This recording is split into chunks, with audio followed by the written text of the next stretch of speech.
Pozdravljeni! V videu vas bom vodila skozi reševanje 5. naloge na strani 64 v repetitoriju.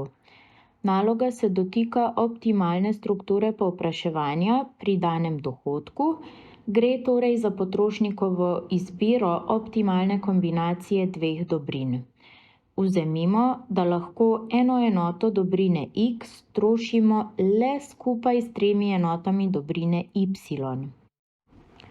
To pomeni, da sta dobrini popolna komplementa in to nam tudi pove, da so naše indiferenčne krivulje v obliki črke L. Indiferenčna krivulja pa povezuje vse kombinacije X in Y, ki prinašajo enako zadovoljstvo.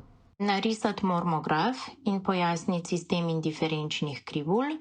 Cena enote dobrine X je $100. Cena enote dobrine Y pa je $200. Potrošnik ima na voljo $700 dohodka.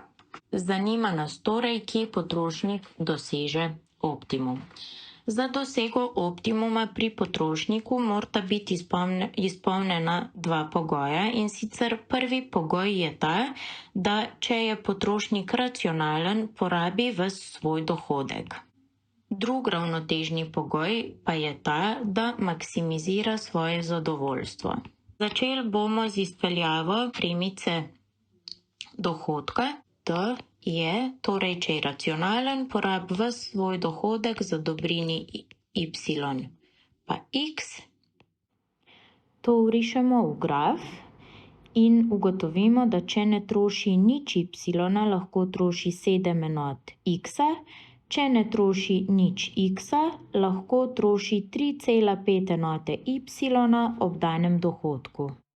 Vrisati moramo še indiferenčne krivulje. Vemo, da skupaj troši eno enoto X in 3 enote Y, to mu daje določeno raven zadovoljstva. Indiferenčne krivulje bodo v obliki črke L in ostane nam samo še odgovor na vprašanje, kaj je torej njegov optimum. Jaz bom označila 3 kombinacije A, B, C. Pa me zanima, katero bo izbral. Prvi pogoj za določitev optimalne strukture povpraševanja pri danem dohodku je ta, da naš potrošnik porabi ves svoj dohodek, in to pomeni, da leži na premici dohodka. Torej, lahko si izbere katerokoli kombinacijo X pa Y, ki leži na tej premici dohodka. To je prvi pogoj.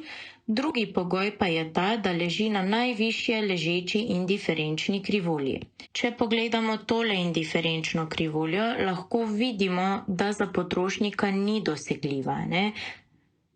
Prinaša sicer visoko zadovoljstvo, ampak jo z danim dohodkom ne moremo doseči. Če pogledamo zdaj točko A. Točka A je na dohodkovni premici, ampak je tudi na najnižje ležeči indiferenčni krivulji in enako velja za točko C.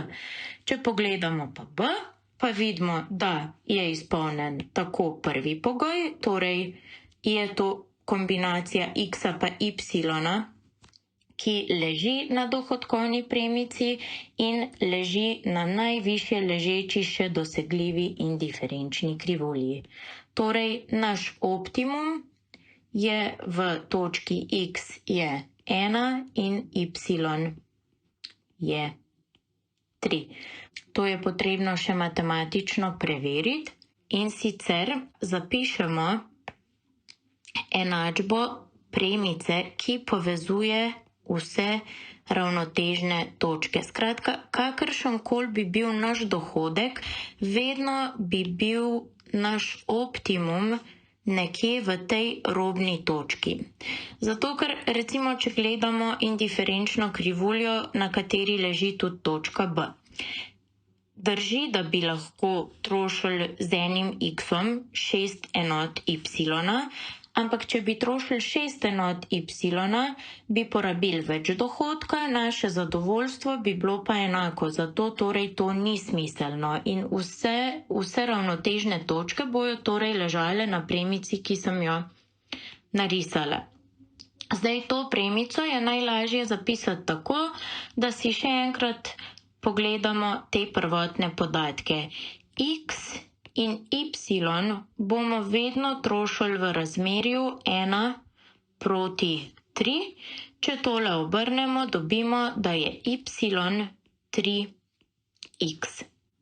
Tole bomo vstavili v dohodkovno premico in dobimo 700 je 700x, x je torej 1. Če je x 1, je y enak 3 in smo torej pri danem dohodku izračunali optimalno kombinacijo dobrin x in y.